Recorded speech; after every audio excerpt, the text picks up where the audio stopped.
Welcome to రాజనీతి.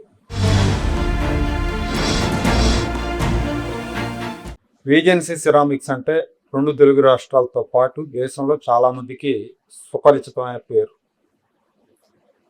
ఆ company వ్యవస్థాపకుడు జిఎన్ నాయుడు గారు. ఆయన స్వస్థలం ఉమ్మడి కడప జిల్లాలో పొల్లంపేట మండలంలో టీ కమ్మపల్లె అనే గ్రామం. ఆయన సివిల్ ఇంజనీరింగ్లో పోస్ట్ గ్రాడ్యుయేషన్ చేశారు. ఆంధ్రప్రదేశ్ ప్రభుత్వంలో కొంతకాలం సివిల్ ఇంజనీర్గా పనిచేశారు. 1985లో ఆయన ఈ రీజెన్సీ ఇండస్ట్రీ స్టార్ట్ చేశారు. యానాంలో, పాండిచ్చేరిలో రెండు చోట్ల regency ceramics, regency packing, regency transport కంపెనీలు స్టార్ట్ చేశారు. అప్పట్లో అక్కడ యానాంలో ఏ పరిశ్రమలు లేవు. అది ఒక కేంద్రపాలిత ప్రాంతం, అంటే పాండిచ్చేరి కింద ఉంటుంది. అదొక గ్రామం అని చెప్పొచ్చు, ఓ మేజర్ పంచాయతీ లాంటి. అక్కడ ఏ పరిశ్రమ లేదు, ఆదాయం కూడా లేదు. అలాంటి చోట రీజెన్సీ సిరామిక్స్ ప్లాంట్ ఏర్పాటు చేసి దాదాపు 5,000 మందికి ఉద్యోగ అవకాశాలు కల్పించారు జిఎన్ నాయుడు. యానాం ప్రజల జీవితాలను మార్చేశారని చెప్పొచ్చు. ఆ ఫ్యాక్టరీ పెట్టిన తర్వాత అక్కడే అదే యానాంలో రీజెన్సీ హై స్కూల్ స్టార్ట్ చేశారు. ఆ కార్మికుల పిల్లల కోసం జూనియర్ కాలేజ్ స్టార్ట్ చేశారు. డిగ్రీ, బీఈడి కాలేజీలు కూడా ఏర్పాటు చేశారు. ఒక ఆసుపత్రి కూడా నిర్మించారు. యానాం ఎకానమీలో రీజెన్సీదే ప్రధాన పాత్ర అని చెప్పాలి. రీజెన్సీ లేకపోతే యానాం లేదు అన్నట్టుగా ఆ రోజుల్లో ఉండేది పరిస్థితి. తన కంపెనీలో గ్రామీణ ప్రాంతాల వారికి ఎక్కువగా ఉద్యోగ అవకాశాలు కల్పించారు ఆయన. గ్రామీణ ప్రాంతాల్లో మౌలిక సదుపాయాల కల్పన, తాగునీరు సరఫరా, వైద్య సేవ వంటి సామాజిక కార్యక్రమాలు చాలా నిర్వహించారు. కడప, చిత్తూరు జిల్లాలో వరకట్నం తీసుకునే వాళ్ళకే తన కంపెనీల్లో ఉద్యోగ అవకాశాలు కల్పించారు. అంటే ప్రయారిటీ ఇచ్చారు. కట్నం తీసుకోకుండా ఎవరైనా పెళ్లి చేసుకుంటే ఆ భార్యాభర్తలిద్దరికీ తన కంపెనీలో ఉద్యోగాలు ఇచ్చేవారు. రకంగా చెప్పాలంటే మహిళా పక్షపాతిగా ఉండేవారు. చాలా సింపుల్గా ఉంటారు ఆయన. స్నేహానికి ప్రాణం పెడతారు. 10 ఏళ్ల క్రితం నేను ఆంధ్రజ్యోతిలో, ఏబిఎన్ ఆంధ్రజ్యోతిలో పనిచేస్తున్నప్పుడు ఒక పని మీద వచ్చాను.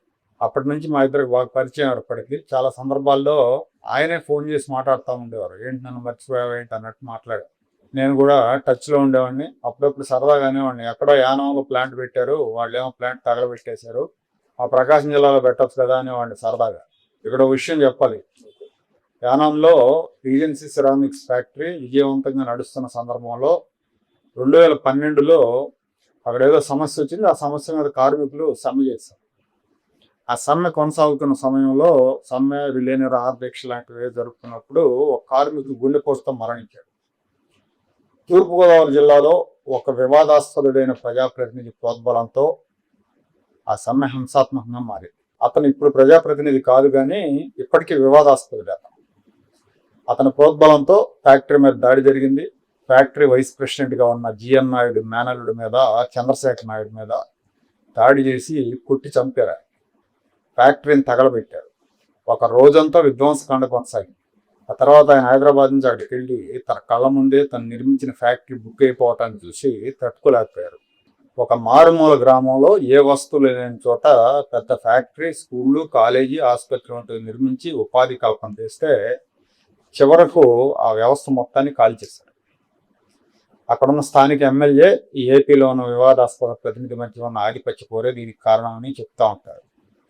రాజకీయ నాయకులు వాళ్ళ స్వార్థం కోసం ఏదైనా చేస్తారంటానికి ఇది ఒక నిదర్శనం.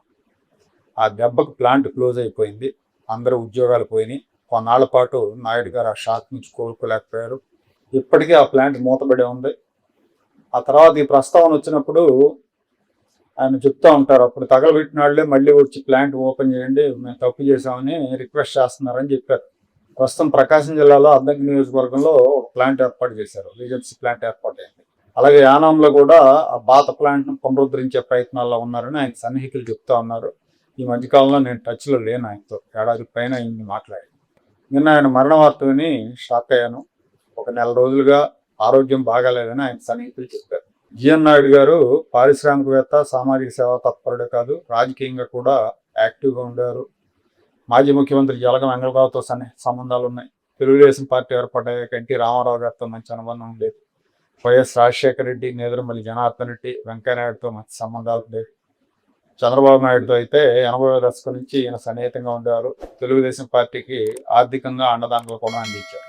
అయితే అధినాయకులతో ఎంత సన్నిహిత సంబంధాలున్నా ఆయన రాజకీయ రంగ ప్రవేశ అభిలాష మాత్రం నెరవేరలేదు. 90వ దశకంలో రాజంపేట నుంచి ఎంపీగా పోటీ చేయాలని ఆశించారు ఆయన. కానీ కమ్మ కావటం మూలంగా ఆయనకు అవకాశం దక్కలేదని చెప్పాలి. చంద్రబాబు నాయుడు సామాజిక సమీకరణాలకు ప్రాధాన్యం ఇస్తారు కాబట్టి ఆయనకి లోక్సభ, రాజ్యసభ రెండింటిలోనూ అవకాశం దక్కలేదు. అంత మాత్రాన ఎప్పుడు కూడా ఆయన అసంతృప్తి వ్యక్తం చేయాలి. చంద్రబాబు నాయుడిని అభిమానిస్తారు. చంద్రబాబు అరెస్ట్ అయినప్పుడు ఈయన చాలా ఫీల్ అయ్యారు. జిఎన్ నాయుడు గారు లాంటి సామాజిక స్పృహ కలిగిన నిరాడంబర పారిశ్రామికవేత్తలు చాలా అరుదుగా ఉంటారు. ఆయనకు రాజనీతి తరపున నివాళి అర్పిస్తారు.